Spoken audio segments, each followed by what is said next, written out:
సహోదరి సహోదరులారా, ప్రభువైన యేసుక్రీస్తు నామములో హృదయపూర్వక వందనాలండి. ముందుగా ఇంత మంచి సమయాన్ని ఇచ్చిన తండ్రి అయిన దేవునికి ప్రభువైన క్రీస్తు ద్వారా కృతజ్ఞతాస్తుతులు చెల్లిస్తున్నారండి. అందరూ బాగున్నారండి. వాక్యం చదువుకొని ప్రార్థన చేసుకున్న తర్వాత పాఠంలో లూకా గారు రాసిన సువార్త 21వ అధ్యాయం 34వ వచనం. మీ హృదయములు ఒకవేళ తిండి వలనను, మత్తు వలనను, ఐకిక విచారం వలనను మందముగా ఉన్నదా ఆ దినము అకస్మాత్తుగా మీ మీదకి ఉరి వచ్చినట్టు రాకుండా మీ విషయమై మీరు జాగ్రత్తగా ఉండండి. ఆ దినము భూమి అందంతటా నివసించు వారందరి మీదకి అకస్మాత్తుగా వచ్చింది. కాబట్టి మీరు జరగబోవు వీటి నెలలను తప్పించుకొని మనుషు కుమారుని ఎదుట నిలవబడుటకు శక్తి గల వారగునట్లు ఎల్లప్పుడూ ప్రార్థన చేయొచ్చు మెలుగుగా ఉండుడని చెప్పాను. ప్రార్థన చేస్తాం. పరలోకమందున్న మా తండ్రి, పరిశుద్ధ ప్రేమ గల తండ్రి, గొప్ప తండ్రి, ఈ ప్రియకుమారుడు యేసుక్రీస్తు ప్రభువారి ద్వారా కృతజ్ఞతాస్తుతులు చెల్లిస్తున్నాము నాయన. ఈ రాత్రి వేళ తండ్రి కూడికంతట్లో మీరు నడిపించండి. వాక్యం బోధించుండగా ఈ లోక సంబంధమైన జ్ఞానంతో కాకుండా మీ జ్ఞానంతో మాట్లాడే భాగ్యం దయచేస్తారని మా ప్రభువైన యేసుక్రీస్తు నామములో వేడుకున్నాం తండ్రి. ఆమేన్. ప్రభువైన యేసుక్రీస్తు నామములో హృదయపూర్వక వందనాలండి. దేవుని కుమారుడు యేసుక్రీస్తు ప్రభువారి లోకానికి వచ్చిన తర్వాత పరలోక రాజ్యం సమీపిస్తుంది కనుక మారు మనసు పొందమని ప్రకటింప మొదలుపెట్టారు. అంశం: క్రీస్తు రాకడ ఎందుకు ఆలస్యమో తెలుసా? క్రీస్తు రాకడ ఎందుకు ఆలస్యమో తెలుసా? ఇదే పాఠం పేరు. క్రీస్తు రాకడ, ఆయన వస్తే ఏం జరుగుతుంది? అయిపోతుంది లోకం పని. యేసుక్రీస్తు ప్రభువారు ఆయన రాకడ ఆలస్యం చేస్తున్నారు. ఎందుకు ఆయన రాకడ ఆలస్యం చేస్తున్నారు అని అంటే, అందరూ అంతటను మారు మనసు పొందాలి, అందరికీ సువార్త అనేది అందాలి, సువార్త అనేది చెప్పాలి. మారేది మారందే వాళ్ళ ఇష్టం, కానీ సువార్త మాత్రం వాళ్ళ దగ్గరకు వెళ్ళాలి. అందుకనే దేవుడు ఒకనాడు సేవకులు వెళ్ళారు. ఈనాడు పరిస్థితులను బట్టి సేవకుడు వెళ్ళడానికి వీలు లేకపోతే ఈ ఫోన్ ఇచ్చారు. ఈ ఫోన్ ద్వారా ప్రతి ఒక్క ఇంటిలో కూడా వాక్యం అనేది ఉంది. ప్రతి ఒక్కరూ కూడా తెలుసుకోవాల్సిన విషయం ఏంటంటే, నీ మట్టుకు నువ్వు జాగ్రత్త కలిగి ఉండాలి. ఇప్పుడు పిల్లలని స్కూల్లో జాయిన్ చేసినప్పుడు వాళ్ళు అంగన్వాడీ కాడి నుంచి యూకేజీ, ఎల్కేజీ, 1వ తరగతి అలా తరగతులు వెళ్తారు. అంటే ఒక తర్వాత డెవలప్మెంట్ వాళ్ళకి కనపడుతుంది. మరి నీవు క్రీస్తులో పిల్లవాడిని ఎలాగైతే స్కూల్లో పిల్లల్ని జాయిన్ చేస్తారో తల్లిదండ్రి, అదే విధంగా యేసుక్రీస్తు ప్రభువారు సంఘాన్ని కట్టి ఆ సంఘంలోని మిమ్మల్ని జాయిన్ చేశారు. ఈ రోజున మీరు ఇలా కూర్చున్నారు అని అంటే, సంఘంలోకి వచ్చారు అని అంటే, అది ఎవరు అని అంటే యేసుక్రీస్తు ప్రభువారు మిమ్మల్ని పిలిచారు. ఆయన మిమ్మల్ని పిలిచారు కాబట్టి మీరు ఆయన యొద్దకు వచ్చి ఏం చేశారు? బాప్తిస్మం పొందారు. పొందిన మీరు ఏం చేయాలి? పనిలో జాయిన్ అయ్యావు, జాబులో జాయిన్ అయ్యావు. జాబులో జాయిన్ అయిన నువ్వు సంవత్సరం నువ్వు ఏమవ్వాలి? అభివృద్ధి చెందాలి. స్కూల్లో పిల్లలు ఎలాగైతే అభివృద్ధి చెందుతారో తర్వాత అలాగే క్రీస్తులోనికి వచ్చిన వారు, సంఘంలోకి వచ్చిన వారు క్రమంగా ఏమవ్వాలంటే అభివృద్ధి చెందాలి. కానీ బయట ఉన్న పనుల విషయాల్లో, ఒక జాబు విషయాల్లో కానీ, పిల్లల చదువుల విషయాల్లో కానీ, అన్ని విషయాల్లో జాగ్రత్త తీసుకునే క్రైస్తవులు ఒక దేవుని యొద్దకు వచ్చినప్పుడు, సంఘంలోకి వచ్చినప్పుడు మాత్రమే ఏం చేస్తున్నారంటే నిర్లక్ష్యం చేస్తున్నారు. ఎందుకు ఈ నిర్లక్ష్యం అంటే, ఆ దేవుడు చూస్తున్నారా అనే విషయాన్ని బట్టి ప్రతి ఒక్కరు కూడా నిర్లక్ష్యం చేస్తున్నారు. దేవుడు గ్రంథంలోనే స్పష్టంగా చెప్పారండి. ఏమని చెప్పారు? మీ మట్టుకు నీవు జాగ్రత్త కలిగి ఉండాలి అన్ని విషయాల్లో అనేది చెప్తున్నాడు. అన్ని విషయాల్లో నీ మట్టుకు నువ్వు జాగ్రత్త కలిగి ఉండాలి. చూడండి, ఈ రోజున బయట ఉన్న అన్యులు వాళ్ళు చేసే పద్ధతులు, వాళ్ళు చేసే కార్యక్రమాలు, వాళ్ళు చేసే విధానం, వాళ్ళు పాటించేయి ఈ రోజున క్రైస్తవులు చేయట్లేదు. క్రైస్తవులు ఎందుకనంటే దేవుని పట్ల భయమూ లేదు, భక్తి లేదు. ఏమంటాడులే, ఆయన ఎవరో కరుణామయుడు, దయామయుడు, ప్రేమామయుడు అని ప్రతి ఒక్కరు కూడా అనుకుంటున్నారు. అవన్నీ ఎందుకో తెలుసండి, నువ్వు మారతావని, మార్పు చెందుతావని. ఆయన రాకడలో ఆయన ఎలా కనపడతారో తెలుసండి. కరుణామయుడు, దయామయుడు, ప్రేమామయుడు కనపడవు. ఇప్పుడు రక్షకుడిగా ఉన్న ఆయనే తర్వాత శిక్షకుడిగా ఉన్నారు. క్రైస్తవులు ప్రతి ఒక్కరూ కూడా తెలుసుకోవాల్సిన విషయాలు ఏంటంటే, క్రైస్తవులకి స్త్రీకి బైబిల్ చెబుతున్న విషయం కొరింథీయులకు రాసిన మొదటి పత్రిక 11వ అధ్యాయం 2వ వచనం నుంచి చదువుకుంటూ వస్తే, స్త్రీ జాగ్రత్త కలిగి ఉండవలసిన విషయం, స్త్రీకి తల మీద ఏముండాలి? ముసుకుండాలి, కంపల్సరీగా ఉండాలి. ఇది ఎక్కడికి వెళ్ళినా కానీ, నువ్వు ప్రార్థనకి వెళ్ళినా, లేకపోతే కూడికి వెళ్ళినా, మీటింగ్కి వెళ్ళినా, ఆరాధనకి వెళ్ళినా, వాక్యం చెప్పినా, ఏ విషయమైనప్పటికీ కూడా ఉండాలి. అదే విధంగా పురుషుడు కూడా జాగ్రత్త కలిగి ఉండాలి. దేవుని మందిరానికి వెళ్ళినప్పుడు నీ ప్రవర్తన జాగ్రత్తగా ఉండాలి.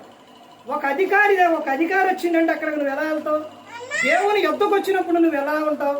ఇంకో విషయం ఏంటనంటే, ప్రతి ఒక్కరు కూడా సంఘానికి వచ్చిన వారు, సంఘంలో ఉన్నవారు చేసే ప్రతి ఒక్కటి కూడా అది ఎలా ఉండాలో తెలుసండి, వాక్యానుసారంగా ఉండాలి. కానీ ఈ రోజున క్రమం లేదు, వాక్యానుసారం లేదు. చూడండి, పాటలు పాడే విషయాల్లో ఏ సందర్భానికి ఆ సందర్భం పాటలు రాశారు. నువ్వు ఒక పాట రాశారు అని అంటే ఆ పాట మొత్తం పాడండి, ఆ సందర్భానుకూలంగా పాట రాశారు. ఒక వచనమేమో పెళ్లికి, ఒక వచనమేమో మరణానికి, ఒక వచనమేమో విందుకి, ఒక వచనమేమో వేరే దానికి రాయడం. అర్థమవుతుందండి? మొత్తము కూడా ఇప్పుడు వివాహంలో ఏం పాట అంటే పరిశుద్ధ పరిశుద్ధ అన్న పాట పాడతారు. ఆ పాటలోని ఫస్ట్ లైన్ పరిశుద్ధ వివాహాన్ని పెట్టి, కింద లైన్లో మరణానికి పెట్టిండా? పెట్టలేదు. మొత్తం వివాహానికి పాట సందర్భం పాడతారు. ఎన్ని నాళ్ల గమనం, ఎంత దూరం అన్న పాటలోని ముందు మరణానికి పెట్టి తర్వాత వివాహానికి పెట్టిండా? మరణానికే మొత్తం పెడతారు. కానీ ఈ రోజున క్రైస్తవులు తెలుసుకోవాల్సిన విషయం ఏంటంటే, సందర్భానుకూలంగా పాటలు పాడట్లేదు. ఆరాధన జరిగేటప్పుడు ఆరాధన సంబంధమైన పాటలు పాడాలి. కూడిక పెట్టుకున్నప్పుడు, కృతజ్ఞత కూడిక పెట్టుకున్నప్పుడు ఆ కూడిక సంబంధమైన పాటలు పాడాలి. లేవండి పాటలు అనుకుంటారండి, వందలల్లో ఉండే పాటలు, వందలల్లో. నా దగ్గర 3-4 తరాలు పాటలు ఉన్నాయి. అన్ని తరాలు చూడండి, అంటే ఎన్ని సంవత్సరాలు చూడండి. ఆ తర్వాత వివాహం జరిగేటప్పుడు వివాహ సందర్భమైన పాటలే పాడాలి. చావు పాటలు, మరణాని పాటలు పాటలాడతారా? అక్కడ పాడతారా? పాడరు. ఇప్పుడు మనిషి మరణించినప్పుడు అక్కడికి వెళ్ళి సమాధి కాడికి వెళ్ళి తీసుకెళ్లేటప్పుడు పరేశోద్ధ పాడతారా? పాడరు. కానీ ఈ రోజున మనిషి చూడండి, కృతజ్ఞత కూడుకు పెట్టుకుంటే ఏం పాటలు పాడేది? మరణానికి సంబంధమైన పాటలా? విలువైనది నీ ఆయుష్కాలం అంటే ఆ పాట పాడేది ఎప్పుడు? ఏదైనా పుట్టినరోజు కార్యక్రమంలోనే ఆరాధించడము ఆత్మతో నిరతం అంటారు. అది ఆరాధనకు సంబంధమైన పాట. చెప్పే మెసేజ్లు కూడా అవి కృతజ్ఞత కూడినప్పుడు కృతజ్ఞత మెసేజ్లు చెప్పాలి. ఆ తర్వాత మనిషి అప్పుడు ఆ సందర్భం చెప్పాలి. మనిషి జ్ఞాపకార్థ కూడికలో వివాహం అన్ని విషయాల్లో ఘనమైనది అని చెప్తారా? చెప్పరు. వివాహానికి సందర్భమైన వివాహానికే, మరణానికి సంబంధమైన మరణానిదే. కూడిక కృతజ్ఞత కూడికప్పుడు కృతజ్ఞత, పుట్టినరోజు అప్పుడు పుట్టినరోజే. అలా కాకుండా నీ ఇష్టానుసారంగా చెప్పేస్తే అది వాక్యానుసారమేనా? ప్రతి ఒక్కరు గమనించుకోవాలండి. క్రమం అనేది ఉండాలి. యేసుక్రీస్తు ప్రభువారు ప్రతి ఒక్కరి మనకు క్రమం నేర్పారు, క్రమంగా నేర్పారు. ఆయన మనకు మాదిరిగా చూపించారు. ఇవన్నీ ఎందుకు చెబుతున్నానంటే, యేసుక్రీస్తు ప్రభువారు ఆయన రాకడ ఎందుకు ఆలస్యం చేస్తున్నారనంటే, నువ్వు ఇవన్నీ ప్రతి ఒక్కటి కూడా తెలుసుకోవాలి. ఏది నీ జీవితంలో సంఘములో లేని నీకు క్రమం, సంఘంలోకి వచ్చిన నీవు క్రమం పాటించకపోతే నీ జీవితంలో క్రమం ఎలా వస్తుంది? ఎలా వస్తుంది ఒక్కసారి ఆలోచించండి. దేవుని సంఘములోనే క్రమం లేకపోతే నీ కుటుంబంలో క్రమం వచ్చిందా? దేవుడు చేసింది రెండేనండి. ఒకటి కుటుంబం, మొట్టమొదటిగా చేసింది ఏంటి? కుటుంబం. ఆ కుటుంబంలో క్రమం ఉండాలి. ఆదికాండం 50 అధ్యాయాలు ఉన్నాయి. మొత్తం ఏంటి? ఒక అధ్యాయం సృష్టిని గురించి. ఆ సృష్టిలో కూడా 26వ వచనం నుంచి కూడా ఏం చెబుతారు? ఎవరి గురించి చెబుతారా? ఎవరి గురించి అంటే పురుషుని గురించి, స్త్రీని గురించే చెప్పారు. అక్కడ నుంచి చూడండి 50 అధ్యాయాలు కుటుంబాల గురించి దేవుడు చెప్పాడు. ఆ తర్వాత నిర్గమాకాండం, లేవియాకాండం, సంఖ్యాకాండం, ద్వితీయోపదేశకాండం, యెహోషువ, ఇవన్నీ ఏంటి? యెహోషువ గారికి వచ్చేసరికి మొత్తాన్ని కూడా స్థిరపరుస్తారు దేవుడు. మొత్తాన్ని వాళ్ళకి ఇల్లు ఇచ్చేసి, స్థలాలు ఇచ్చేసి వాళ్ళు స్థిరంగా ఉండవాలి. ఇవన్నీ కూడా ప్రతి ఒక్కరూ కూడా క్రైస్తవులు తెలుసుకోవాలండి, తెలుసుకోవాలి. ఇంకా నీ జీవితంలో ఎప్పుడు తెలుసుకుంటావు? బాప్తిస్మం పొంది ఎన్ని సంవత్సరాలు అవుతుంది? క్రీస్తులోనికి వచ్చి నువ్వు ఎన్ని సంవత్సరాలు అవుతుంది? సంఘంలోకి వచ్చి ఎన్ని సంవత్సరాలు అవుతుంది? ఇంకా నువ్వు ఏది మార్పు చెందకపోతే, ఏది తెలుసుకోకపోతే ఇంకా నీ జీవితం ఏంటంటే ఒక్కసారి ఆలోచించు. బైబిల్ గ్రంథం ఏం చెబుతుందో తెలుసండి. ప్రసంగి గ్రంథం 7వ అధ్యాయంలో ఏముంటుందో తెలుసండి. ఆడ మనిషి మరణించినప్పుడు చెప్పే విషయాలు ఏంటో తెలుసండి. ఇదిగో నువ్వు ఈ లోకం విడిచినప్పుడు అక్కడికి వచ్చిన వారు ప్రతి ఒక్కడే కూడా మనసును పెడతారు. ప్రతి ఒక్కరు కూడా తెలుసుకుంటారు ఎలా జీవించావన్నది, ఏం చేసావన్నది. అక్కడికి వచ్చిన వారు ప్రతి ఒక్కడే కూడా మనసును పెడతారు అని. ఇవన్నీ ఏంటంటే నువ్వు తెలుసుకోవాలి. ఇవన్నీ కూడా ఆయన రాకడ ఆలస్యం ఎందుకు చేస్తున్నారనంటే ప్రతి ఒక్కరూ కూడా తెలుసుకోవాలి. నువ్వు అన్ని విషయాల్లో జాగ్రత్త కలిగి ఉండాలి. పేతురు గారు రాసిన పత్రికలో చెబుతారు కదా, ఆయన రాకడ ఎందుకు ఆలస్యం. చివరగా ఆ వచనం చదివి ముగించుకుందాం. చూడండి, ఆయన రాకడ ఎందుకు ఆలస్యం చేస్తున్నారు. పేతురు గారు రాసిన 2వ పత్రిక 3వ అధ్యాయం 8వ వచనం నుంచి, వీలారా ఒక సంగతి మర్చిపోకుడి. చూశారండి ఏమని చెబుతున్నారు పేతురు గారు? పౌలు గారు ఒక మనిషి మరణించినప్పుడు అక్కడ ఏమని చెబుతారు? మీకు ఈ సంగతి తెలియకుండా నాకు ఇష్టం లేదు అని చెబుతారు. తెస్సలోనికీయులకు రాసిన పత్రికలోని మీరు తెలుసుకోవాలని చెబుతారు. ఇక్కడ పేతురు గారు ఏమని చెబుతున్నారు? మీరు మరిచిపోవద్దు అని చెబుతున్నారు. మరిచిపోకుడి. ఏమని చెబుతున్నారు? ఏమనగా ప్రభు దృష్టికి ఒక దినము 1000 సంవత్సరముల వలెను, 1000 సంవత్సరములు ఒక దినము వలన ఉన్నవి. కొందరు ఆలస్యమని ఎంచుకున్నట్లు ప్రభు తన వాగ్దానమును గూర్చి ఆలస్యం చేయవాడు కాడు గాని ఎవడనూ నశింపవలడని చెంపగా అందరూ మారు మనసు పొందవలనని కోరుచు మీ ఎడల దీర్ఘశాంతము గలవాడై ఉన్నాడు. ఏ ఒక్కరు కూడా నశించి ఆ నరకానికి వెళ్ళిపోవడం ఆయనకి ఇష్టం లేదు. ఆయన రాకడ ఎందుకు ఆలస్యం చేస్తున్నారనంటే ఏ ఒక్కరు కూడా ఏమని చెప్తున్నా, నశింపవాలని ఇచ్చయింపక అందరూ మారు మనసు పొందాలని. మారు మనసు పొందే బాప్తిస్మాలు పొందారా? మారు మనసు పొందే బాప్తిస్మాలు పొందారంటే అయితే ఏం జరుగుతుందో తెలుసా? ఒక మారు మనసు కాదు, మారు మనసు తర్వాత ఏంటో తెలుసండి? పాపక్షమాపణ.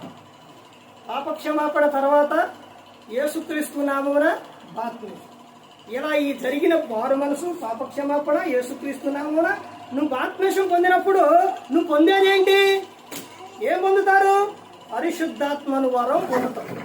పరిశుద్ధాత్మను వరం పొందితే నువ్వు అన్ని కూడా పరిశుద్ధాత్మ నీకు తెలియపరుస్తారు. ఇక్కడ ఎందుకు ఆయన రాకడ ఆలస్యం చేస్తున్నారంటే అందరిలో అంతటను ఏం పొందాలని, అంటే అందరి పట్ల ముందు ఏం కలిగి ఉన్నాడంటే ఆయన దీర్ఘశాంతం కలిగి ఉన్నాడు. మనిషి పట్ల ఆయన దీర్ఘశాంతం కలిగి ఉన్నాడు. ఆయన అవకాశాలు ఇస్తుండే నీకు ఇంకా ఇంకా ఇంకా నువ్వు మారుతావని, మార్పు చెందుతావని నీ పట్ల ఆయన ఏం కలిగి ఉండండి? దీర్ఘశాంతం కలిగి ఉంది. తర్వాత చదవండి ఏమని చెబుతున్నారు. అయితే ప్రభు దినము దొంగ వచ్చినట్టు వచ్చును. ఆ దినమున ఆకాశములు మహాధ్వనితో గతించిపోవును. పంచభూతములు వికటమైన వేండ్రముతో లయమైపోవును. భూమియు దాని మీద ఉన్న కృత్యములు కాలిపోవును. ఇవన్నీ ఇట్లు లయమైపోవునవి కనుక ఆకాశములు రగులుకొని లయమైపోవునట్టు పంచభూతములు మహావేంద్రముతో కరిగిపోవునట్టు దేవుని దినపు రాకడ కొరకు కనిపెట్టుచు దానిని ఆశతో అపేక్షించుచు మీరు పరిశుద్ధమైన ప్రవర్తనతోనూ భక్తితోనూ ఎంతో జాగ్రత్త గలవారై ఉండవలెను. చూశారండి, ఈ విధంగా ఉండాలి. అక్కడ ఏమని చెప్పారు? ఇందాక లోకా గారు రాసిన సువార్తలు ఏమని చెప్పారు? మీ మట్టుకు మీరు జాగ్రత్త కలిగి ఉండాలి. ఇక్కడ ఏమని చెబుతున్నారు? మీరు పరిశుద్ధమైన ప్రవర్తనతోనూ భక్తితోనూ ఎంతో జాగ్రత్త. అక్కడ ఏమని చెప్పారు? మీ మట్టుకు మీరు జాగ్రత్త. ఇక్కడేంటి? ఎంతో జాగ్రత్త కలిగి మీరు ఉండాలి అని ఆయన చెబుతూ ఉన్నారు. తర్వాత ఇంకా ఏమని చెబుతున్నారంటే చూడండి, అయినను మనం ఆయన వాగ్దానమును బట్టి క్రొత్త ఆకాశముల కొరకును క్రొత్త భూమి కొరకును కనిపెట్టుచున్నాము. వాటి యందు నీతి నివసించును. ఏం నివసించిందంట? వాటి యందు ఏముంది? నీతి ఉంది. భక్తిగా ఎంతో జాగ్రత్తగా నువ్వు ఉన్నప్పుడు వాటి యందు ఏం కనబడుతుందంటే నీతి కనబడుతుంది. ఆయన ఏం చేస్తున్నారంటే అందరూ అంతటను ఏం పొందాలని? మారు మనసు పొందాలని అందరి పట్ల ఏం చూపిస్తున్నారంటే దీర్ఘశాంతులు చూపిస్తూ రాకడ ఆలస్యం చేస్తూ ఉన్నారు. ఆయన ఇప్పుడే వస్తే ఎంతమంది నరకానికి వెళ్తారు, ఎంతమంది పరలోకానికి వెళ్తారు? ఒక్కసారి నువ్వు పరీక్షించుకో. యేసుక్రీస్తు ప్రభువారు ఈ రాత్రే వస్తే పరలోకానికి వెళ్తావా? నువ్వు పరీక్షించుకో. చూద్దాంలే అంటే సరిపోదు. ఏమయ్యా, ఒక ఆయన సేవకుడు చెప్పిండు, ఒక ఆయన ప్రార్థనకు రావట్లేదంట. మరి ప్రార్థనకు రావట్లేదు అంటే మా యావ వస్తుందండి, మా యావ ప్రార్థన చేస్తుంది, మా యావ చాలా భక్తిగా ఉంది అని అంటే, మరి అలాగైతే మరి ఆమె ప్రభు వచ్చినప్పుడు ఆమె ఎత్తబడిద్ది కదా, మరి అప్పుడు నీ పరిస్థితి ఏంటయ్యానంటే ఆమె ఎత్తబడుతుంటే ఆ పొంగు కొట్టుకొని నేను పాపయ్యా అంటాను. అలా జరగదు. అర్థమైందండి? భార్య ప్రార్థన చేస్తే భార్యకే, భర్త చేస్తే భర్తే. అర్థమైందండి? ఎవరికి వారే. అందుకని ప్రతి ఒక్కరు కూడా జాగ్రత్తగా ఉన్నారు. ఒక విషయం గమనించండి, ఈ రోజున పురుషుడు భక్తిలో లేకుండా, భక్తికి ప్రార్థనకు రాకుండా భక్తిలో ఉండి కూడా తొలగిపోతున్నారంటే కారణం ఎవరో తెలుసండి? స్త్రీనే. ఎలాగంటే నీ భర్తకు వాక్యం ప్రార్థన తెలియకపోతే పవిత్రమైన ప్రవర్తన బట్టి నీ భర్తను మందిరానికి రాబట్టబడవచ్చు అని ఉంటుంది. ఇంకో విషయం ఏంటంటే సేవకుడు సేవలో ఉన్నప్పుడు భార్య వెంట ఉండాలి. లేకపోతే ముందు టార్గెట్ ఎవరినో తెలుసండి చేసేది? అపవాది సేవకుడినే టార్గెట్ చేసేది. ఎందుకంటే సేవకుడు దారి తప్పితే ఏమైతుంది? సంఘం అంతా కూడా ఇదైపోతుంది. అందుకని ప్రతి ఒక్కరు గమనించుకోవాలి, ప్రతి ఒక్కరు తెలుసుకోవాలి, ఇవన్నీ కూడా తెలుసుకోవాలి. యేసుక్రీస్తు ప్రభువారు రాకడ ఆలస్యం ఎందుకు చేస్తున్నారు అని అంటే అందరూ అంతటను మారు మనసు పొందాలని అందరి పట్ల ఏం కలిగి ఉన్నాడండి? దీర్ఘశాంతం కలిగి ఉన్నారు. ఆయన ఎప్పుడు వస్తారో ఎవరికి తెలియదు, దేవునికి మాత్రమే తెలుసు. అందుకని నువ్వు ఏమవ్వాలి? సిద్ధపడి ఉండాలి. తెస్సలోనికలో ఉన్న సంఘానికి చెప్పిన విషయం ఏంటో తెలుసండి? ఆయన రాకడ సమయంలో మీ ఆత్మ మీ దేహమును రెండూ కూడా ఎలా ఉండాలంట? నిందారహితంగాను ఉండాలని ఆయన చెబుతూ ఉన్నారు. అందుకని ప్రభువారు వచ్చినప్పుడు ఆయన ఎప్పుడు వస్తారో తెలియదు కాబట్టి అప్పటి వరకు నువ్వేం కలిగి ఉండాలి? ఆయన ఎప్పుడు వస్తారో తెలియదు కాబట్టి నువ్వు సిద్ధపడి ఉండాలి. ప్రార్థన యందు మెలుపు కలిగి ఉండాలి. క్రైస్తవుడి జీవితంలో ప్రార్థన ఎప్పుడు కూడా మరిచిపోకూడదండి. వాక్యం, ప్రార్థన, ప్రవర్తన ఈ మూడు కూడా ఉండాలి. ప్రతి ఒక్కరు కూడా గమనించుకోవాలి. ఏ ఒక్కరు కూడా నశించి నరకానికి వెళ్ళిపోకూడదని యేసుక్రీస్తు ప్రభువారు ఈ లోకానికి వచ్చి మనందరి కోసం శిలువలో తన ప్రాణాన్ని పెట్టి ఉన్నారు. మరి ఈ విధంగా నిలబెట్టి మాట్లాడించిన తండ్రి అయిన దేవునికి కృతజ్ఞతాస్తుతులు చెల్లిస్తూ ఇంతవరకు శ్రద్ధగా ఉన్న మీకు ప్రభు పేట హృదయపూర్వక చెల్లిస్తూ ఈ మాటలు ముగిస్తున్న అందరికీ వందనాలు.